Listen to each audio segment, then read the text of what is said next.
Hello viewers, আমি নিয়েছি কিছু মাংসের টুকরো, আর নিয়েছি কর্নফ্লাওয়ার, আর নিয়েছি কিউব করে পেঁয়াজ কেটে, আর নিয়েছি কতগুলো কাঁচামরিচ লম্বা 4 ফালি করে কেটে, আর সামান্য আদা, আর 2টো ডিম।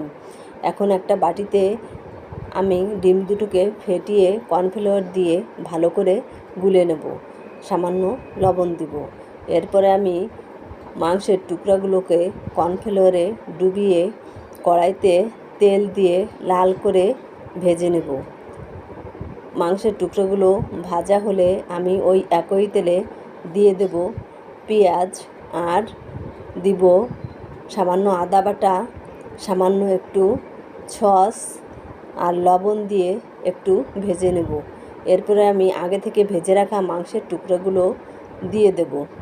নেড়ে চেড়ে আমি আগের থেকে গুলে রেখেছিলাম অ্যারারুট দিয়ে 2 মিনিটের মতো রান্না করে দিয়ে দেব আমি আগের থেকে কেটে রাখা কাঁচামরিচগুলো দিয়ে নেড়ে চেড়ে দিয়ে দেব আমি টেস্টিং সল্ট।